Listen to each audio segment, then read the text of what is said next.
नमस्कार, मी ॲडव्होकेट राणी सोनवणे। आज मी आपल्याला कायदेशीर माहिती थोडीशी सांगणार आहे।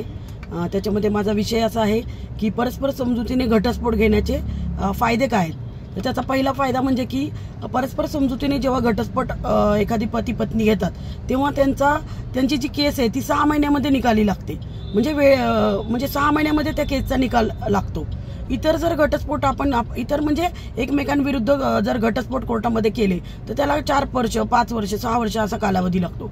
पण जर परस्पर समजुतीने घटस्फोट घेतला तर 6 महिन्यामध्ये केस निकाली लागते। दुसरा परस्पर समजुतीने घटस्फोट घेण्याचा फायदा म्हणजे वेळेची आणि पैशाची बचत होते।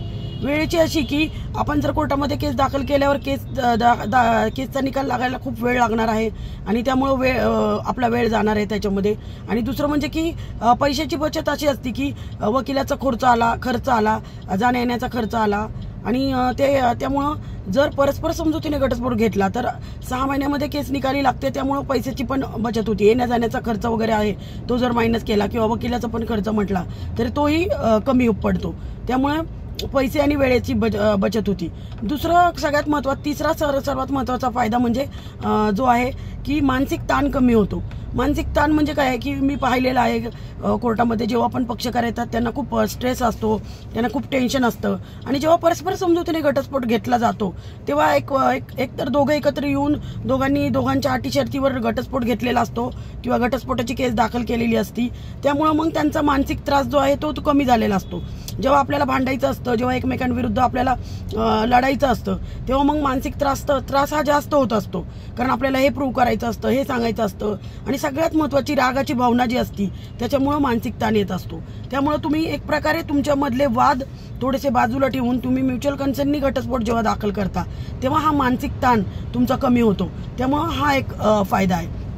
दुसरा सगळ्यात महत्त्वाचा फायदा म्हणजे की म्युच्युअल कन्सेंटनी घेतलेला घटस्फोट हा अत्यंत विचारपूर्वक घेतलेला निर्णय असतो आणि त्यामुळे त्याचाही फायदा दोन्ही पक्षकारांना होत असतो, कारण त्याच्यामध्ये अत्यंत विचारपूर्वक दोघांनी काही अटी आणि शर्तीवर हे घटस्फोट घेतलेला असतो।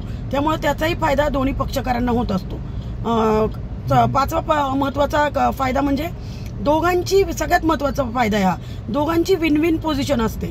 जेव्हा पती किंवा पत्नी एकमेकांविरुद्ध कोर्टामध्ये केस दाखल करतात तेव्हा जेव्हा केस चालती, जेव्हा कोर्ट जजमेंट देतं, कोर्ट जेव्हा न्यायालय जेव्हा निकाल देतो तेव्हा कोणतरी एक विन होत असतो आणि कोणतरी एक लूज हारत असतो। परंतु जेव्हा म्युच्युअल कन्सेंटनी घटस्फोट पती आणि पत्नी दाखल करतात तेव्हा त्याच्यामध्ये दोघांची पण विन विन पोझिशन असते। त्यामुळे हा मला असं वाटतं की सगळ्यात मोठा फायदा आहे परस्पर समजुतीने घटस्फोट घेण्याचा। आणि शेवटचा फायदा जो खूप महत्त्वाचा आहे तो पण की त्याच्यामध्ये असं असतं की दोन्ही पती पत्नी हे दोघांच्या टर्म्स अँड कंडिशनवर घटस्फोट घेत असतात। दोघांच्या अटी व शर्तीवर हे घटस्फोट दाखल केलेला असतो आणि ती ऑर्डरही त्या दोघांच्या अटी व शर्तीवर होतो। आता या अटी व शर्ती काय आहे त्यासाठी आपण अजून एक व्हिडिओ बनवू। Bye, thank you so much.